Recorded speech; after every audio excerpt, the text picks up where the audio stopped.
Hey, my name is Roy Canterbury. I'm your host today on Archery Talk 101, and we have Tyler on the show with us today, and we're going to talk about archery with him and see what's going on in his archery world. Welcome to the show. Yeah, thank you. Thank you for having me. Yeah, before we get started, I want to let everybody know where you can listen to it. If you want to listen to the podcast, you can do it on Spotify, and I think there's several other sites that get posted out to. Also, if you have access to Audible, it's on there. You can get that. And if you'd like to watch the video of our talking here, you can get that on my YouTube channel, Learn to Fix It Yourself, or on archtalk101.com. They're out there. And probably the most unique way to do it is you can actually talk to us live while we're recording on the Arch Talk 101 Facebook group. So now you know where you can get us. If whatever format you're seeing, there's a lot of other places in here, and we're just going to have a lot of fun talking about archery. So, Tyler, how did you get started in archery? That's always a question I like to find out. Everybody has a unique story, and I like to hear them.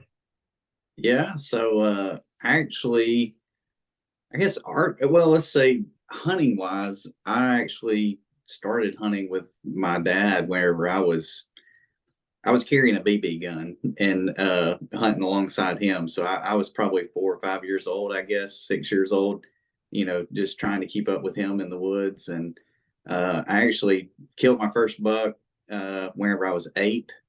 And then I think I killed my first archery deer, which was a doe, whenever I was 9 or 10. So very young age, I actually started hunting and actually archery hunting as well. And I mean, I bet I was probably only pulling back 25, 30 pounds, on a compound bow. And I can remember it took me a while, it was, I could only shoot about 15 yards. So it took a while to get a deer in within 15 yards that I could shoot. So, It does. It takes a while to get it, learn how to get them in close. And I know my first deer that I had a shot at, but didn't realize it because it's so new, wasn't very far away. But my first one I actually shot at was 40 yards away, and I was about 20 feet up in a tree. And it's kind of nice when you see that arrow sticking out the deer when almost all the way when you turn around. And you don't have to shoot a lot of weight. I was shooting 52 pounds with a aluminum arrow, a great big 2117, a heavy one, and I think 145 grain four-bladed muzzy, and fletched with feathers. And I think the feathers stopped it from going out the other side. And uh, yeah, yeah, that was it. And we was able to track it as in tall grass, but we was able to track it. It didn't go too far. And it's always nice when you do that, and you don't have to shoot a lot of weight. It's more shot placement. yeah, yeah. And actually, my first deer was my mom was actually present. So we had a green field on some property that we own, and I had a stand set up on one end of the green field, and then we had a stand set up on the other end, and so she actually got to watch whenever I shot my first deer with a bow. So that was a really unique experience for the both of us.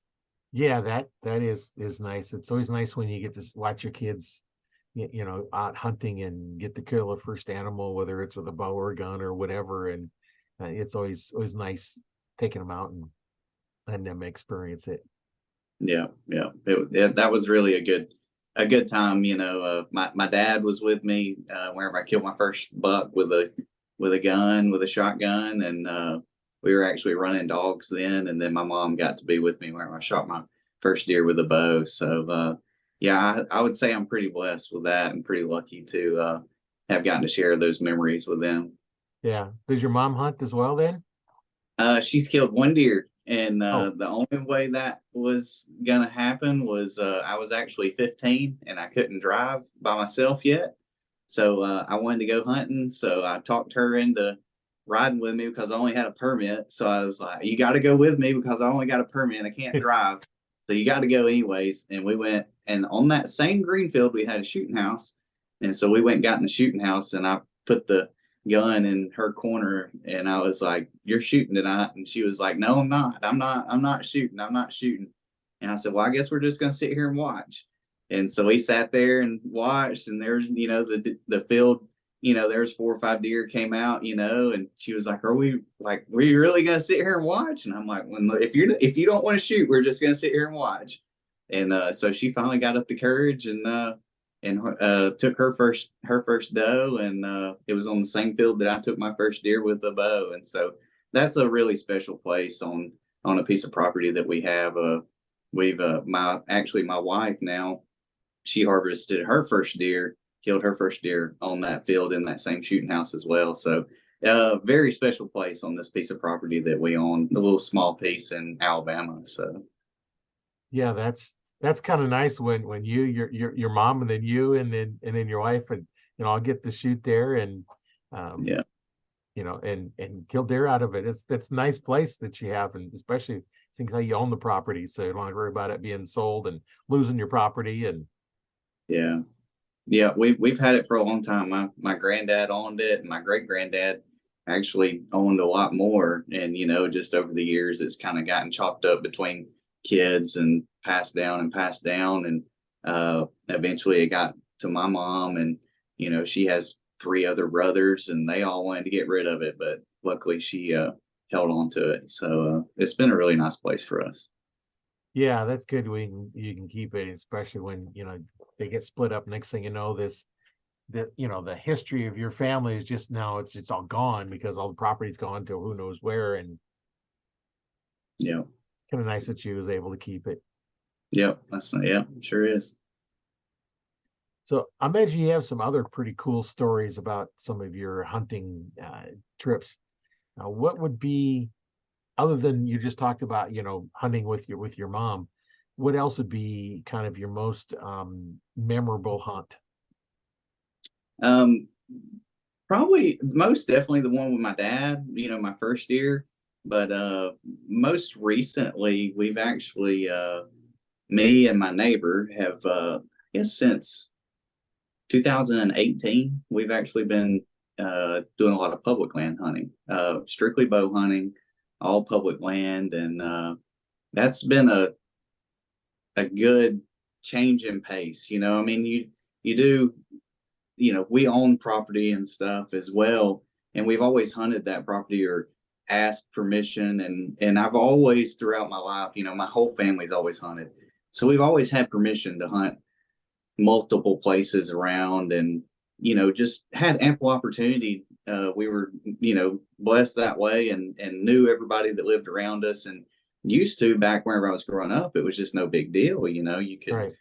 hunt anywhere. Anybody, you knock on the door and say, hey, we'd like to fix your fence and take care of your fence and cut your hay for hunting rights. And they would say, absolutely, we'd like to have some bales of hay for our cows, and you're going to help fix the fence, and absolutely, you can hunt all you want. Well, over the years, that's kind of dwindled, and we've lost this place or lost that place, and can't hunt here anymore and can't go there. Well, it's finally ended up to where really we've only got like 100 acres that we could hunt at most. And so me and my neighbor actually, in 2018, I said, hey, let's just take off somewhere, and let's pick somewhere on the map and take off and start public land hunting. And so that's what we did. And it's been it's been a fun trip. We got this particular area that we go every year, and we tent camp, and we stay for about 14 days and camp out of the tent. And my wife goes, and we take 4 or 5 people with us, and it's all strictly bow hunting. And just that time spent together is a good, just kind of brings you back to wholesome, with a hustle and bustle of everybody's working, everybody's always in a hurry trying to get things done, and this and that, and the stress of every day. And to be able to go away and get on some public property like that, or even your private property if you've got some, and just tent camp, get back in the heart of things, and settle down like that.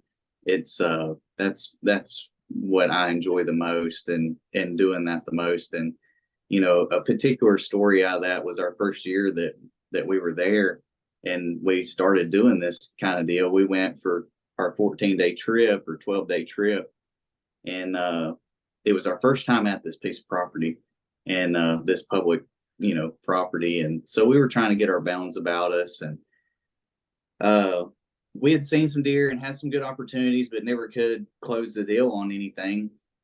And this was early November, I guess. This was 2018, early November. And we went and hunted and came back home, went back to work. And me and my wife got to talking, and it's like, what are we going to do for Thanksgiving? Well, it just so happened to work out that we went and did my family's Thanksgiving the weekend before Thanksgiving.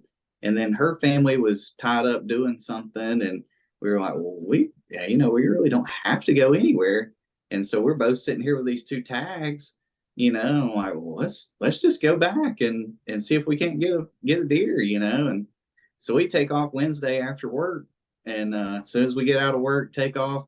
Didn't even know where we were going to stay or anything. Just, I don't know, I guess we'll sleep in the truck or whatever, we'll just go and see what happens. And she had seen a particular buck in this area the trip before. And she's like, I want to go here. This is the spot that I want to go to. And, get me all set up and everything. And so I get on my map and I start looking around. I'm like, all right, well, I can go to this little area over here and kind of scope it out. We didn't know the place real well yet. And so I took her into her area. Well, she had actually went in on her own. It was an afternoon hunt. She had went in on her own where she saw the deer, the first time. Well, me being me, I'm like, well, let me go in with you this morning and get you all set up and I like to go in and help her at least get in her stand, and get her going up the tree and everything. Cause we were hunting out climbers and you know how it is, just the hustle and bustle of trying to hang a climber and pick a tree and all that stuff. Like I just like to get her in a spot and let her get going up the tree and then I'll go about my way. And so we get into the area and I did get a little bit turned around, which I had never been in there before. I'm just kind of going off the map and what she's telling me. So we, got in there and I'm like, well, this ain't really where you want to be. You want to be over here. And, the wind's doing this and the thermals are doing this and you need to be right up over here. And so I kind of changed her game plan a little bit and got her over and got her set up, got her on her way. Well, then I walked back to the truck and I get back to the truck. Well, I started the truck up and I start driving down the road and the phone rings. And she goes, I'm 15 yards from the truck. And I was like, what? And she goes, look at my flashlight. And she turned her flashlight on. And I was like, oh boy. I'm sorry. And she was mad. She was very upset with me. And I had gotten turned around and just made a big circle and actually put her back. And then I walked all the way back and did a big circle all the way back to the truck. And so needless to say, she was very upset with me and very mad. And I was upset with myself. And I'm like, look, you're just going to have to deal with it. I'm hot. I'm sweaty. Like it's Thanksgiving Day. And, just be thankful we're out here. And so I ended up just going another direction. I'm like, I'm just going to go and just look and just see what I can find. She decided that she was going to get down and make a move and all that stuff. And I was like, just text me or whatever, wherever you get set back up. And so I go off into this area down the road from her a little ways. And I start going in and I bumped a couple of deer going in. And, it already broke daylight by then, by the time I got going where I was going. And I bumped a couple of deer. And then I got to looking at where they were. And I pulled up my map and looked on my map, and it was perfect. It was great. It set up good. The wind was right for where I was at and to access this little area.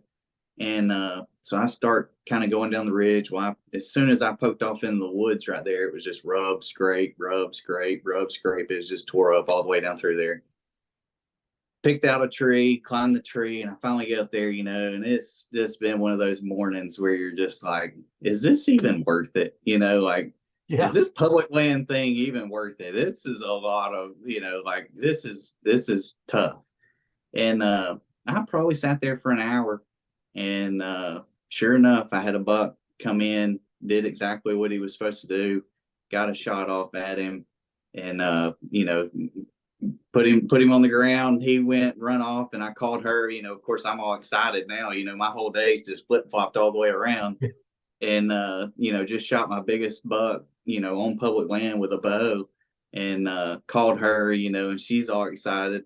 Well, then we get down in there, and this buck had ran off the ridge and in the deepest hollow in the whole place, I think.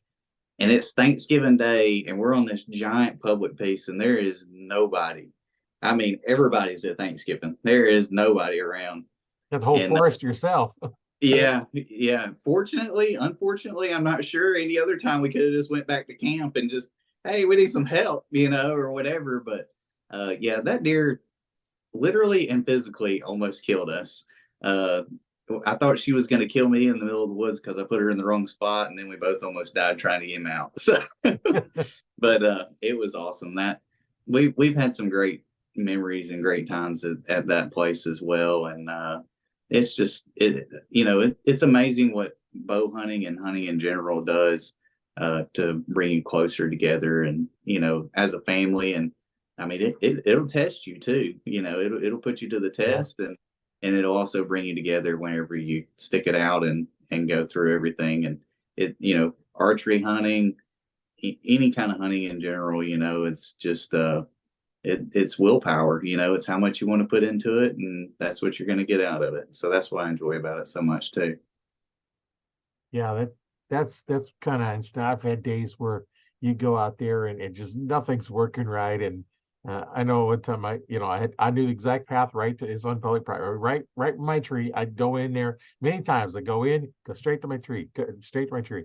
Well, I took a buddy of mine and we're going to put him up in a tree, so I walked straight in instead of going and turning and following my path. So we got him in there. I says, okay, I know where my tree stand is. I'm just going to cut straight over. I actually walked underneath my tree stand and didn't even know it. And now it's like, and I know the area. It's like, okay, now I know I am north of my tree stand. I don't know where. So then I started walking back. It's like, now I know I'm south of everything. It's like, okay, so let's just walk back out. So I walked back out to the trail because I knew if I got my compass out, it's like, make sure I'm not turned around. I got to walk east. If I go east, I'm going to hit a road, a service road they have in there. And once I get that, I go back to my. Well, I went back to my car, walked straight to my tree stand, and I was like, I walked underneath it. I walked right straight to it and right underneath it because I went in a different way. And that thing's it happens once in a while. That's why I keep a compass in my backpack, because you never know. I was turned around and there was probably only 100 yards from the trail to the river. Yep, I do the same. I keep one in my backpack. I don't use it near as much as I used to anymore, but I really rely on my phone probably a little more than I probably should. But I definitely keep one in my backpack in case that thing goes dead or something, or goes haywire on me. So, well, and if you don't have cell signal, then it's hard to, you can't really do much because, if your phone's not getting reception, you can't do anything with it. Yeah.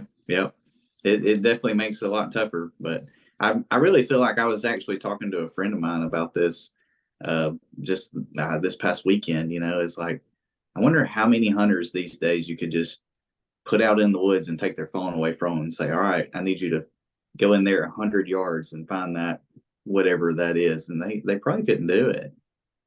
Oh yeah. Even if you get a map, say, okay, you need to go 100 yards this way and then turn and go 50 yards that way, and then make another turn, go 10 yards, and that's where it's at.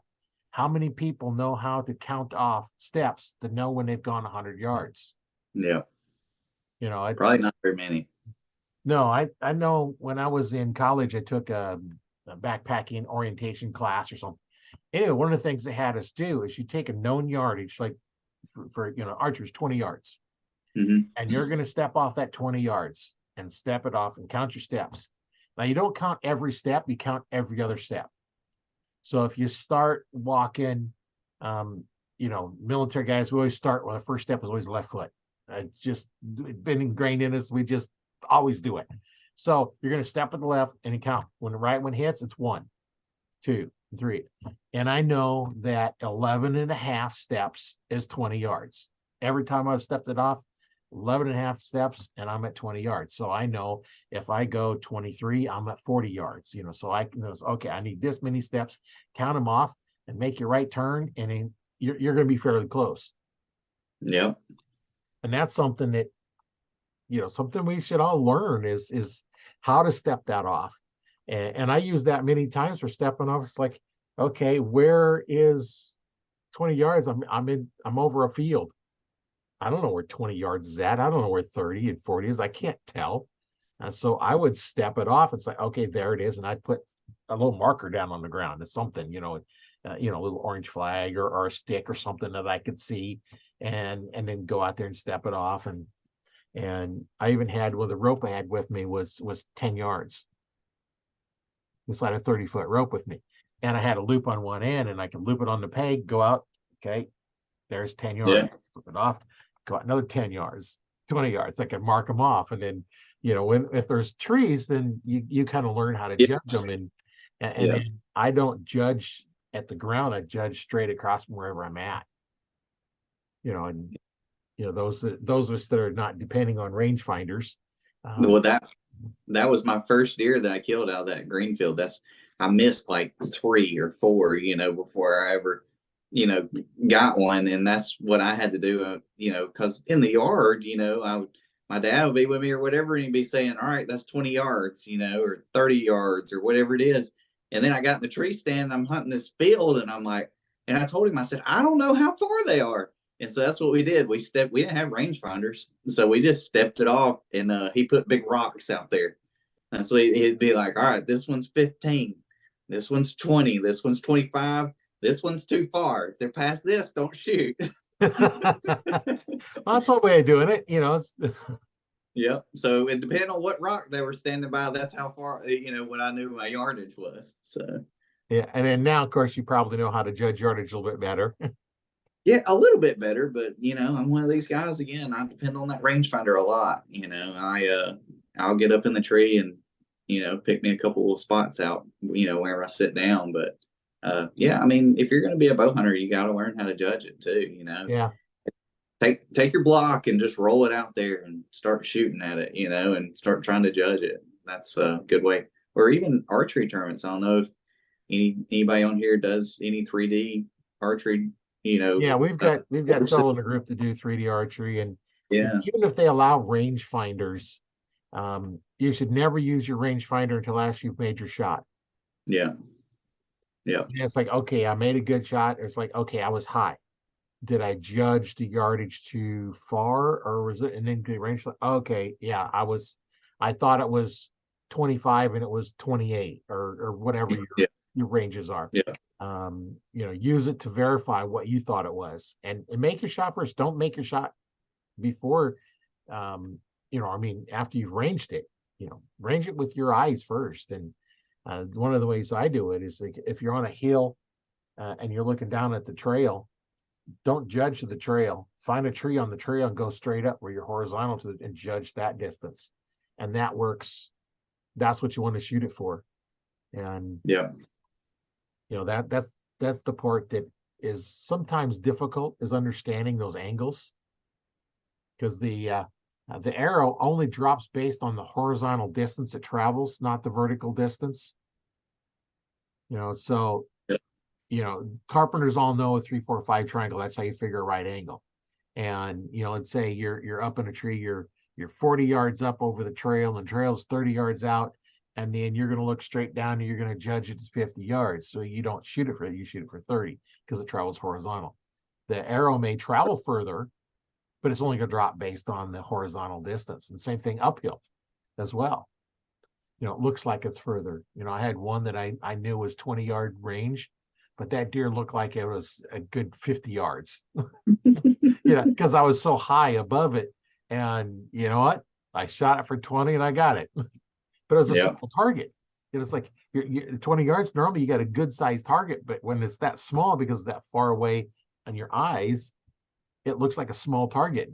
So then I got to aim for a smaller target. And that's why I always practice with 1-inch circles. I'd shoot 1-inch circles at 20 yards and go back to 30 yards, go back to 40 yards. And back you get that far, and unless you got real small pins, you can't see the target you're shooting at. No. They Yep. kind of disappear when you're shooting that small of a target. But you Yep. put it like in the center of the, if you're shooting a 5-spot or a single spot, right in the center there, and you can see from that. And I know there's ways of doing it. You can kind of look where it's at and kind of guess, get really close on it. I did that with a rifle. I was getting ready to go up Canada hunting, and I had brought a guy's rifle with a scope on it, but I had an old Springfield 1903, had just a little bead in the front and a peep sight in the rear. And 20 yards I could see the target, one of the 2-foot square ones. Well, Yep. at 200 yards I couldn't see the target. So it disappeared. The pin covered it and then some, because it wasn't really designed at shooting a 2-inch, 2-foot square. So I'm Yeah. one of these, I'm looking up and down, I'm on it, and left and right, I'm on it. And I took 3 shots at 200 yards, and I put all 3 shots on the paper, That's and I good. couldn't even see the paper. So That's good. that's something you have to think about when you're getting small targets that are actually closer than what they seem to be. You'd think at that distance you'd have to use, your 30 or 40-yard pin. But no, you got to use your 20. And on mine, my 20-yard pin was bigger, and as it got smaller and smaller as they went down in the sight. So now I've got this big pin and this little bitty picture. Yeah, my cousin, I think it's BHA, Bow Hunters Association. Yeah. Uh, he's big part of that, and we used to do the 3D targets and everything. I think that's something that people can do that really help a lot. And I noticed a big difference in my shooting after a summer of going to 2 or 3 of those 3D ranges and stuff, and just going around and shooting, unknown yardage, and just shooting your bow and getting repetition in different places, unknown places, not your backyard, the same thing over and over again, but different elevations, different types of shots and everything. And I can remember one, we were shooting and they set one up and it was only like 10 yards. It was a turkey at like 10 yards. And I'm like, I don't even know how to shoot this, because my arrow is not going to rise within that amount of time and everything, and so like you had to shoot really low on it. I believe that's what it was. I think you had to shoot low on it to get it to hit where you wanted it to hit. But anyway, it's just puts you in different elements where you can learn things and stuff, that you wouldn't typically do just shooting in the backyard. Yeah, when you look at it to figure that out, you're really close targets, closer than 10 yards, like you're 5 and 10 feet. You're going to have to shoot them for like your 50, 60, 70-yard pins.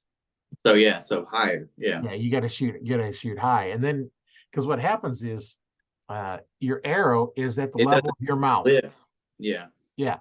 And then your sights are up at the level of your eyes. So now you're 3 or 4 inches where your sights are is 3 or 4 inches above your arrow. Yeah. And that's why a lot of blind hunters end up shooting their arrows through the blinds and not through the opening that you're supposed to shoot through, because they don't realize that arrow is below. Yeah. And I had one where I was up on a platform and it was a gator that was like 5 feet away.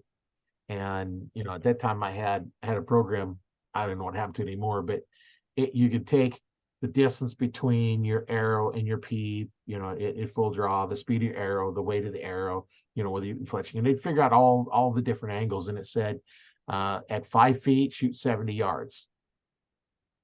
So I'm up on a platform, I'm leaning over. All of a sudden, I finally get the pin on there, and then I shoot my 70-yard pin and nail it. And because that's what I had to do in order to hit it at that range. And then any projectile is going to be rising, and it's going to cross the plane, and then it's going to rise and then drop back down. So depending on what you're at, I know arrows aren't quite the same, but a little bit different. I know on rifles, like you sight in at 25, 26 yards, and then it rises and you're dead on, you're high at 100 and you're dead on at 200 and you're low at 300, and archer's going to do the same thing. It's going to pass through that plane and pass back down. So that's just what you just shoot different distances. Try them shooting it at real close targets and then shooting at targets further away and just see what your bow does. that's kind of interesting, what goes on with that. Yep, yep.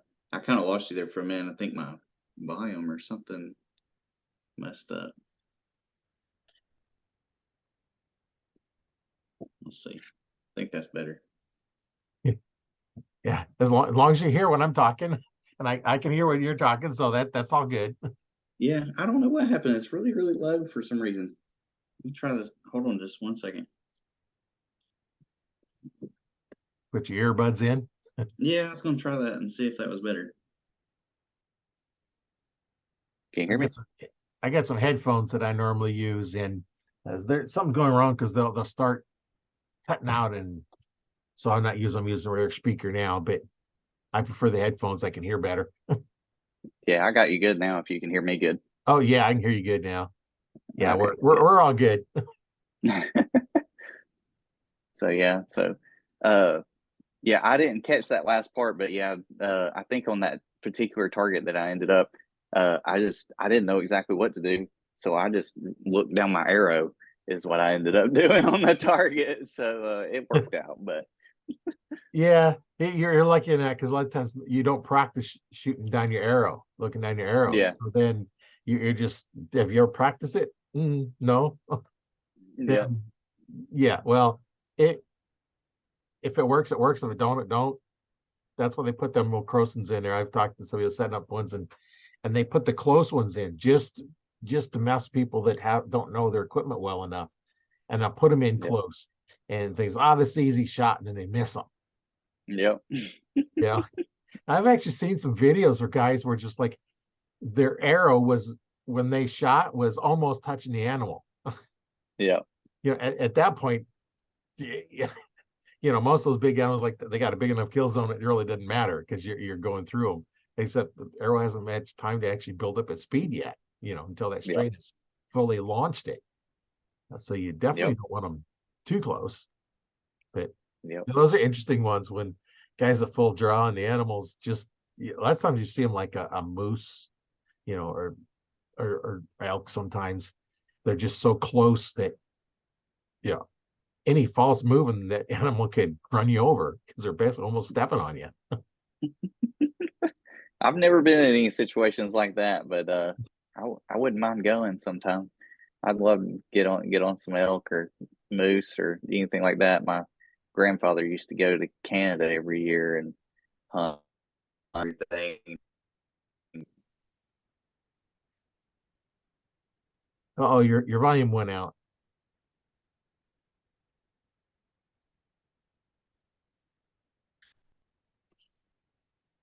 Yeah, your volume cut out for some reason.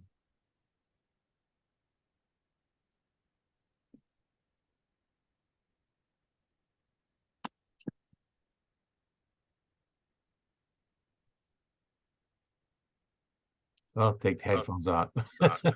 See if that helps. How's that? A little better? Well, I don't know what's I going can hear on you here. now. Can you now? Yeah, I can hear you now. It's kind Can, of weird. All of a sudden you're talking and just went quiet. There we go. Can you hear it right there now? we go. I don't know what Oh, keeps going on. yeah. Technology, man. That's I told you. We just need to get rid of it, and then Hey, go back the way it used to be, just uh, no technology. pull So up the dial-up phone and you just spin it around and yeah, yeah, the old dial phone. There's right some of us that don't remember them, but of course I'm old enough to know those. yeah, Remember when there was pay yeah. phones and you put a nickel in it to make a phone call and Hey, you never dropped a call unless the line no, got busted. it was all wired. Yep, that's And then right. you could sometimes you could hear other conversations Yeah, because yep, there'd be crosstalk between the lines. And you'd hear somebody else's conversation. I don't know if they can hear yours or not, but it's like hearing somebody else talking and it wasn't a party line. yep. And now you don't pretty much hear that. They eavesdrop on you now that you can't tell because you can't hear them.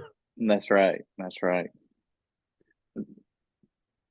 So what is tell me about one times being one of your most challenging hunts you've been on? Gosh,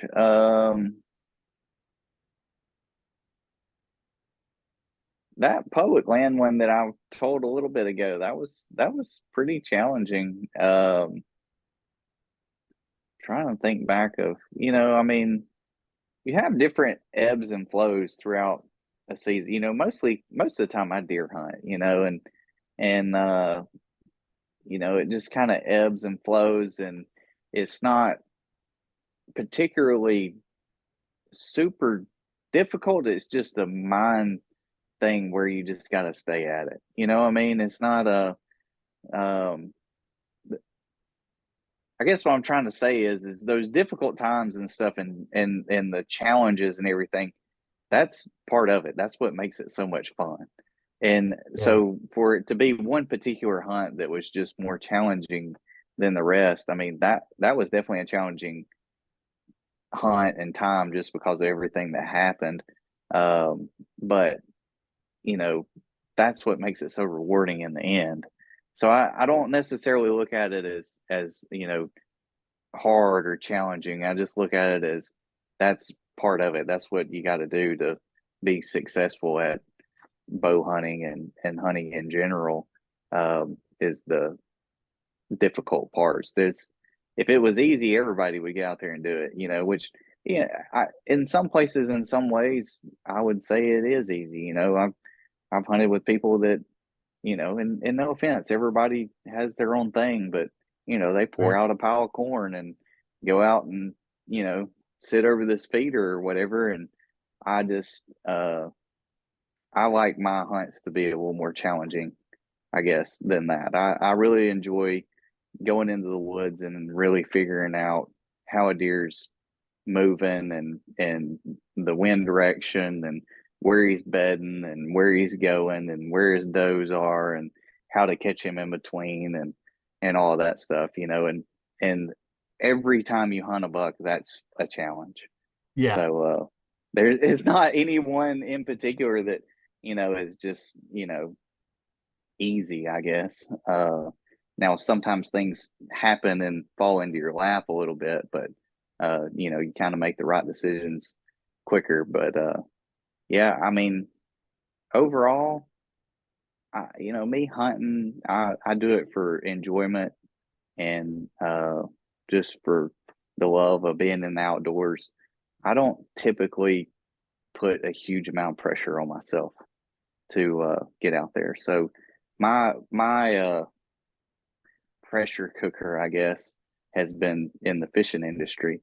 Uh, I've fished and actually professionally fished for a while, and so that was my pressure cooker. Like that was my challenges and the grit and the grind and all of that stuff. And whenever I went over to the hunting side and I go hunting, that was kind of the let go, and like I was saying earlier, go out and get into the woods and kind of decompress. So I didn't really let the challenges of the hunting aspect build up on me too much.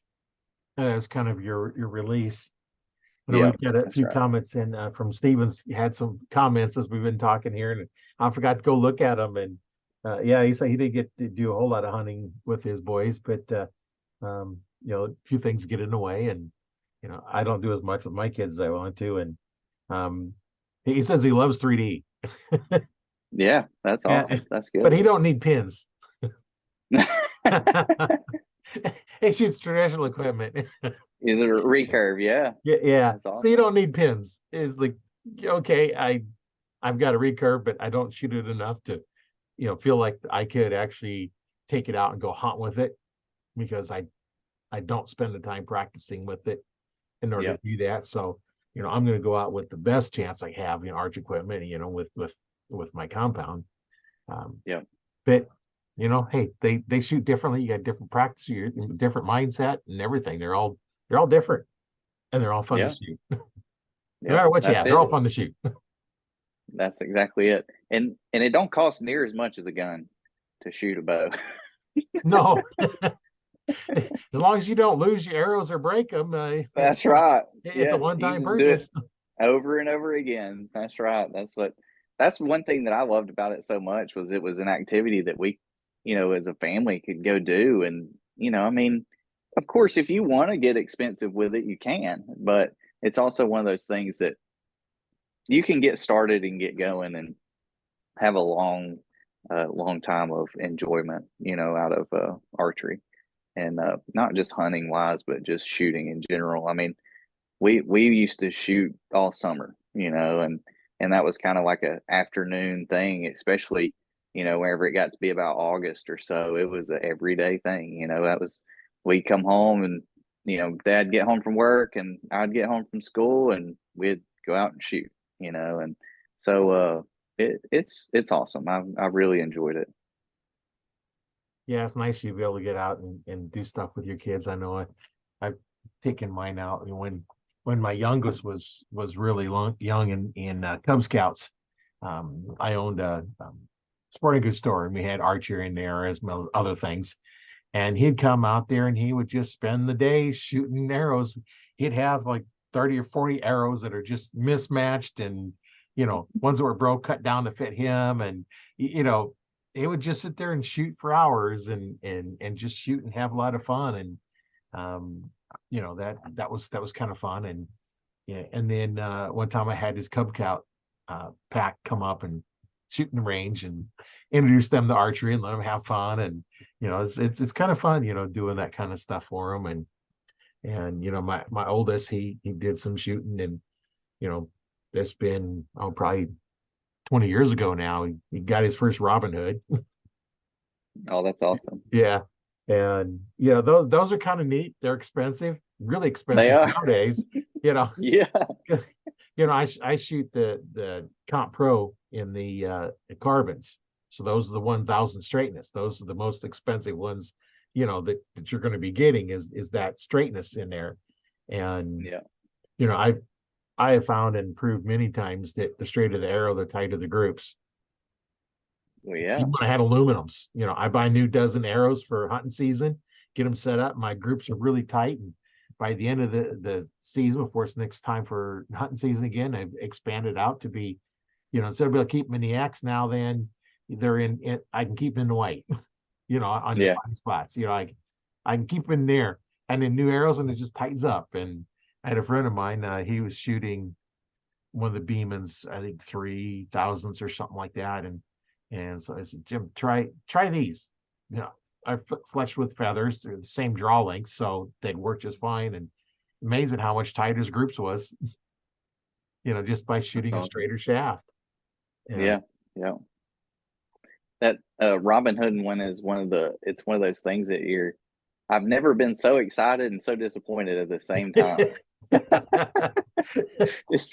Yeah, I've had a few of them, and actually, I did a video one time where I showed the difference in quality of arrows, and I showed one of mine that I'd done at 70 pounds, from 20 yards away, and how far it went into the arrows, the good quality shaft. Then I had some other ones, the cheaper ones, like you get at Walmart, and it's amazing. They went about twice as far into the shaft. Wow. And I'd venture to say, I don't know who shot that one, but they probably weren't shooting 70 pounds, because a lot of people don't shoot 70 pounds.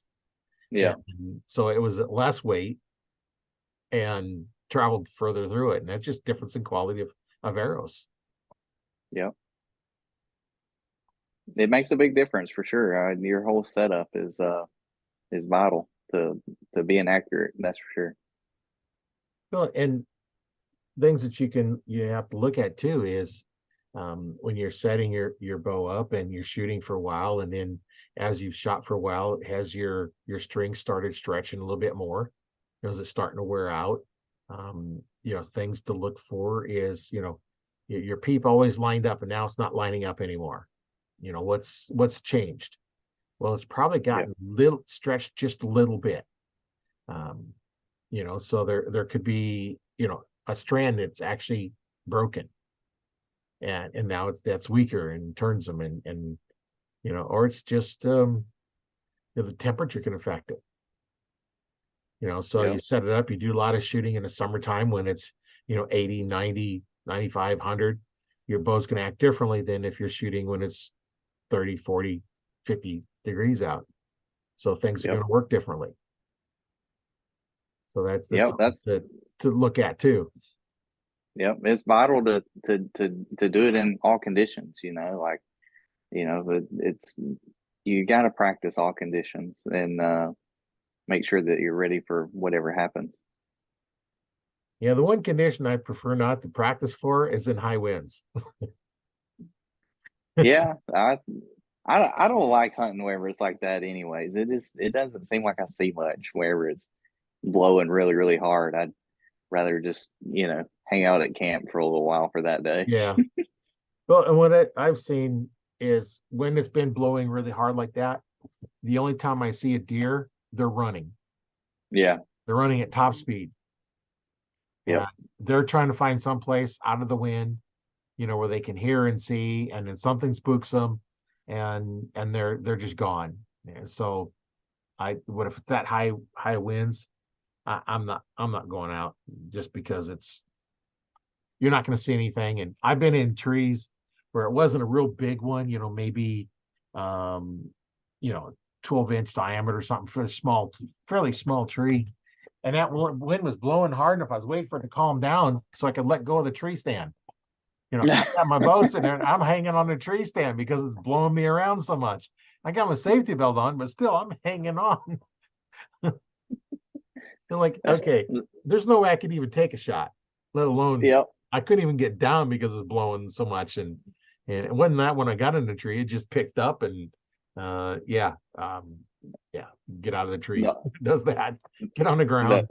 yeah. That's the all natural roller coaster ride there. Yeah. I'm not real fond of roller coaster rides anyway, especially when I'm in the tree strapped to the tree and I can't get down because it'd be bouncing around. And unless you have a lineman's line where you can keep it hooked to it, you've got to unhook. And now that Yeah. you bounce around and you just stay there till it calms down. Around here in Nebraska, when it starts getting dark, more the wind will calm down. So worst case, you wait till it gets dark and wind calms down, and then you get down at your tree stand and say, I ain't getting up in that one again. Yeah, that's right. So do you do a lot of 3D shooting now or just backyard or? Yeah, I not as much as I used to. I used to like I said, we used to do it all summer, and now it's a lot busier than I used to be. Work and owning businesses and wife and all that stuff. It's just I don't get to do it as much as I used to. Nowadays it's that August, September time frame, I try to get out in the yard and set up a couple targets and climb up in the tree and at least put 10 or 12 shots in 2 or 3 days a week or so, just to Yeah. kind of get prepped and get back in the rhythm of things. I don't like I do not like just picking up the bow on opening day and hitting the woods. I don't think that's the ethical thing to do. I don't think that's the right thing to do. So definitely trying to put in a couple of those reps and some of those reps at least, a month or 2 months ahead. I mean, I've been shooting the same setup for 5 years now, 4 or 5 years now. And so, everything's pretty well the same. It's not like I'm changing a bunch of stuff every year. Yeah. So if I get, 4 or 5 weeks of reps in, I feel pretty good about it going into the woods. So, I don't get to shoot near as much as I used to, but I would like to get started back. I am definitely am making a vow this year. I've made it with my neighbor that he's always, ready to go in September and stuff, and I've always still been fishing. And so this year I went with him the 1st of October and kind of got the itch going a little earlier, Yeah. and so I made a vow to him this year that I'm going to keep it going and we're going to go do some scouting in February and late January, February, March, and maybe do some turkey hunting and stuff too this spring. So just try and keep in the reps and maybe start shooting a little more throughout the summer too. So I made that little vow to him this year. I'm going to try and keep it. Try and keep it, huh? Yeah. I don't know. Those fish get going. It's hard on me. I gotta go chase them. Yeah. No, when the fish are biting, it's kind of nice to be out there. When they're not biting, then yeah, it's not quite as much fun, but it's nice to sit there. And I've done that, been on the water, fish with a buddy of mine, and I didn't even put the hook in the water because I was afraid a fish would actually get snagged on it. I just wanted to sit there and relax. He was out Yep. there bass fishing, and like, I'm just sitting here in the front, give me a little snack to eat, and just sitting here and drinking some water or something, and just relaxing, and that was good enough. So Later we're on, I kind of did put bait on the hook, we but yeah, we flip-flopped on that. See, I was crazy and wild about the fish and after them so hard that wherever I went hunting, that's the way I was. I was like, I don't really care if anything walks by or not. I just kind of want to sit here and enjoy it for a little while. So, but this coming up year is going to be a little different. I'm going to harass them a little more. yeah, sounds like fun. Yeah, yeah. You have a little bit nicer weather down there during your hunting season than we do up here. Although it's been pretty nice, last few days it gets really cold and then warms up, and Yeah, we I always so I lived in Alabama for most of my life and moved up to Tennessee about 7 years ago. And that's why I always told my neighbor, I'm like, the Tennessee season messes with me because the peak of the season is mid-October through mid-November. Well, the peak of the season in Alabama is not until January, oh, and so I would, I'd really start getting into hunting about the end of November, December, because I'd be finishing up fishing and all that stuff. Well, here it's done and over with, and I would get all fired up about hunting. I'm like, let's go hunting, let's go hunting. He's like, that's over, man. We're like, we're done. And so yeah, so I'm trying to get my transitions going a little better, trying to get transitioned a little earlier, but I am going to Alabama, actually leaving tomorrow afternoon and going down to meet up with my cousin and stuff and getting back down there and hunting a little bit this next week. So looking forward to that. yeah, you gotta let us know how it turns out. Yeah, absolutely. So you mentioned that you've got some businesses. What is that you own? It's actually in the fishing industry. I own a tackle company called Omega Custom Tackle.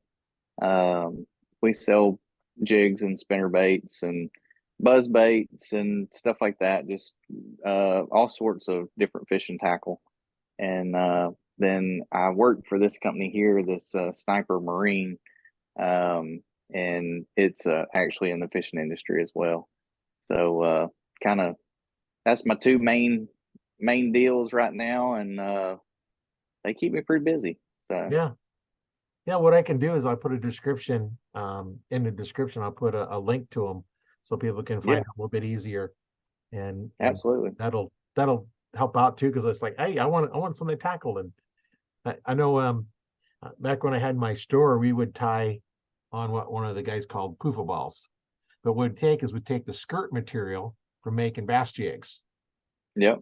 which is real similar to ones that you use for that, but it's a little bit different. And they got multiple different colors. And I take Hmm. like 4 pieces about 3 inches long and wrap it around the string and then tie a real tight knot and then pull on them and cut them, and they flare out, form little balls on them. Use those for string Yep. sounders back when the Novas were the Nova bows were the PSE bows to have, and we'd put those on all of them, just something extra. You couldn't price Yep. compare because you go to Walmart and they would sell them, and all these other places would sell the Nova bow.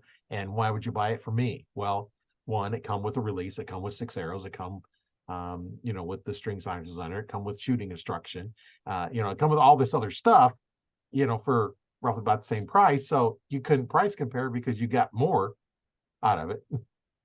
And back then, Yep. it's like you buy the bow from somebody else and bring it in, want me to set it up, I'm gonna charge you $40 to install the rest in site. Yep. But That's exactly right. it's set up correctly, you know, Yep. Right. instead Yep. of just bolted on, you don't know how to set them up. I could eyeball Yeah. them closer than most people and set them up. That even with some of the jigs, I've done Yep. it so many times that I knew exactly what to look for, line them up. It's like, okay, there it is. And you'd stick it on the little tools for adjusting them. It's like, Yeah, pretty darn close. Just my eyes. Yeah. Yeah. I think the first deer I shot was with a Nova, I bet. I just about put money on it. Yeah, they make good bows. Yeah. I still have two PSEs I shoot. A Yep. 2001 and a 2003. Yep. I shoot a Hoyt now. I've been shooting it for a long time, and it's been a good bow for me. There's a lot of good bows out there. Each one has advantages and disadvantages, and what you want to do is, we've talked about this many times on the show, but the first thing you want to do, pick it up. If you're right-handed or left-handed, pick up the bow that's appropriately for you. If you're right-hand dominant, pick up the right-handed bows on your left hand. If it feels good, then that would be one for you to shoot. If it don't feel good in your hand, put it back. It's not for you. Yep, that's The price exactly don't right. matter. If you pick up Yep. a bow that's $2,000 and you don't like what it feels in your hand, it's not worth anything to you. You Yep. pick up the pawn shop one for $300 the whole set, and it's like you put it in your hand, it's like, ooh, I like the way that feels. That's worth more to you than a $2,000 bow that you don't like the way it feels in your hand, because you're not going to shoot it Yep. Yep. Exactly right. So how long did you have your store for? I had it for about 3 years, then I ended Yeah. up selling it. Divorces kind of have a tendency to mess things up. So yeah, They'll I had do that I was to a you. PSC dealer. Yeah. So lots of bows. There was 3 other bow shops around, and I sold more PSC bows than the rest of them put together. Wow. Well, that was the main one I pushed, and I stocked things, and I count up the last year I was there. 40% of my bows I sold were left-handed. Wow. You have Oh, 40% because you of had the them in stock. population is not left-handed because I stocked them. Yep, that's exactly it. You I stocked them. stocked the left-handed bows, and I didn't charge more for left-handed bows. Yep. Even though my cost was, I don't know, $10 more or something, I just sold them same price. I Yep. didn't make any difference in them, and all my bows come with shooting instruction because I wanted you to know how to shoot. So That's lots good. of Nova bows, lots Yep. of them. Had a lot of beginners in there, and that's when I starting the podcast and everything else. Like, okay, Archery Talk 101, because I've dealt with a lot of beginners, helping them get started, and that's a lot of fun getting somebody started.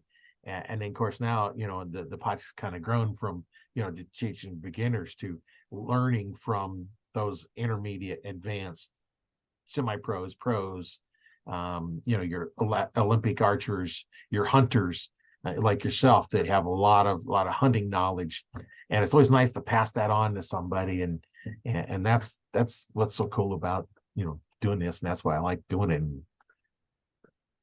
I've always liked teaching people, and that's a lot of everybody that's ever been around me much. They're always like, "You're such a good teacher," and just I don't know. I just got a low demeanor about myself. Don't get just more casual, I guess. And I've always enjoyed that. I've always enjoyed helping people, and just I mean, I don't know a lot, but I like teaching them what I do know. Yeah, I may not know everything, and I may not know a lot, but I can share what I have learned. And a lot of times I can tell you what not to do. I might not be able to tell you what to do, but I can definitely tell you what not to do.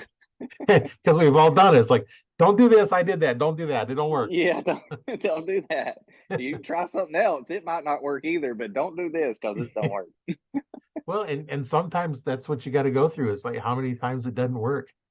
Yeah. Some of the things that you don't realize.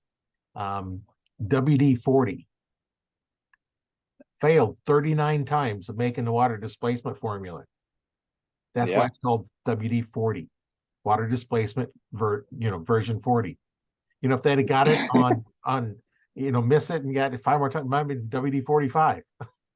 Yeah, or that's awesome. I didn't know that. That's cool. That's why it's WD-40, because it was water displacement formula number 40, and that one That's finally awesome. worked. So that's how it stuck.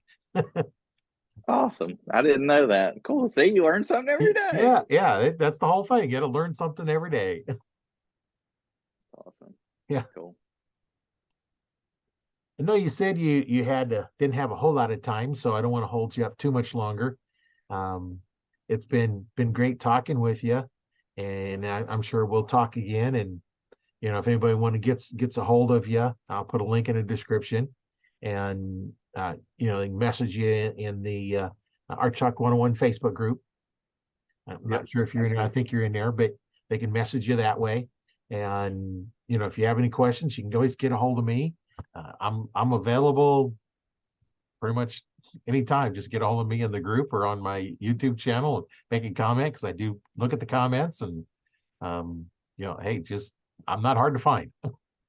Yep. Same for me too. I'm open book if anybody's got any questions or anything like that, or just wants to talk about something. I'm good with it too. So Always good feel for free. that. Yep, that's right. So I appreciate you having me on. I thank you a lot. So Yeah, it's been a lot of fun. And let us know how your hunt turns out. awesome. I will. Thank you. It'll be nice to see that, and upload some pictures of what you get. I will do that. Yeah. All right. Hey, it's been great All right. talking to you. And Yes, we'll sir. talk to you on the next one. My name is Roy Canterbury. I've been hosting Arch Talk 101, and we'll see you on the next one.